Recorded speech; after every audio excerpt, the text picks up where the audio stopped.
again, everybody, and thank you for joining us for this lesson of getting the most out of your prayers. Let me start by asking a question. Are any of you busy? If so, raise your hands. I would say most of you have got your hands raised.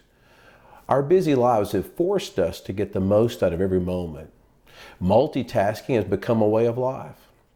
I heard it said recently that multitasking is the ability to do several things poorly at the same time.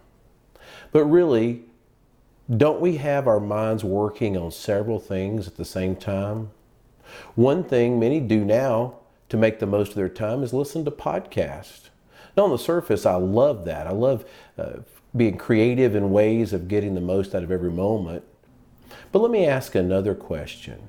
If your house was on fire, would you like to get the most out of a garden hose or out of a fire hose? You understand that a fire hose supplies 10 times more water because it has a greater capacity. In our busy lives, we've got so many obstructions and distractions that it has minimized the effectiveness of our thoughts towards God. Now, our lesson tonight is about prayer. And you may ask, what is prayer? Simply stated, prayer is an address to God. It's an acknowledgement of Him. It is where we invite Him to be involved in our daily lives. Have you ever had a computer issue, only to find out that it's not your device or even the software, but it's that you're lacking in updates or you need to delete some data? It affects your ability to upload and download. The operating system struggles because the system was not in step with your device.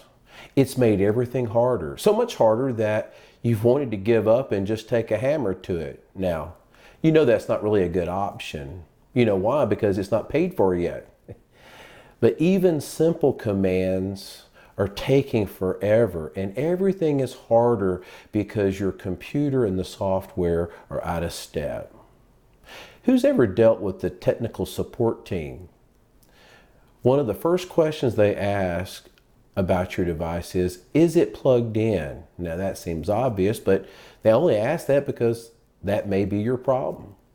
Secondly, they'll ask, have you rebooted or restarted your operating system? Now the reason they ask that is because oftentimes by turning off and back on, it allows your operating system to get back in step with your computer. I know it seems simple, but it works, and that's why they ask you to do it. And if that doesn't work, they'll ask you other things like, have you got the latest update of whatever version your operating system is, or have you downloaded the latest version, or have you deleted data, or have you dumped your recycle bin? We fail to do these things because we are, number one, too busy. Or we just jump right in when we get on the computer because we got work to do, or email to discover, or an app to explore. We say to ourselves oftentimes, why would I bother with that? Because it's working fine right now. Or I'm pressed for time. I've got to get going. I can relate to this because I'm wired a lot the same way. However, I noticed something about myself recently, and that is I don't have a good habit of checking the oil in my car unless I know I'm about to take a trip that's going to take me out of the immediate area. That's really not good. As long as I'm staying in the general area, I think no big deal. I don't need to check the oil. A friend of mine helped me by making a suggestion. Why not check your oil every time you get gas? You're not going to go very far without gas, and that's a good time to check on your oil situation to make your motor last better and your engine perform at maximum ability. I have another friend that suggested that when his electric bill came was the time he decided I should change my air conditioning filters. It serves as a reminder. It's part of a system process. Now, if we understand that about changing oil, that we need to put systems in place, and if we understand that about just maintenance tips for the air conditioning unit, we can also do this when turning our computer on. We can look for updates. We can dump our recycle bin. We could even delete unnecessary data. Now, if you've been around me very long, you know I'm not really a tech guy, and I'm not really talking about computers. I'm just using computers as an example. Just as a computer and the operating system can be out of step, causing issues and difficulties, so can the Christian who does not take time to pray. I'm too busy, or everything's running fine right now, or maybe later.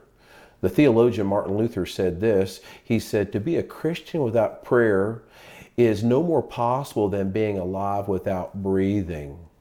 When you pray, you invite God into your life. While there, He will help you delete unnecessary things or download the important or even upload those things that are essential. Through prayer, we receive power to maximize our potential. Without God, we're attacking life with a garden hose. But with God, many times He enhances our capacity and allows us to do great and mighty things. Remember, the function of prayer is not to influence God, but rather to change the nature of the one who is praying. So just as I gave you some ways to avoid slowdowns and lockups on your computer, your small group leader will give you some effective ways to get the most out of your prayer life. Before I turn you over to your small group leader, I just want you to know that next week we'll be looking at how to get the most out of your relationships. Until next week, have a great lesson.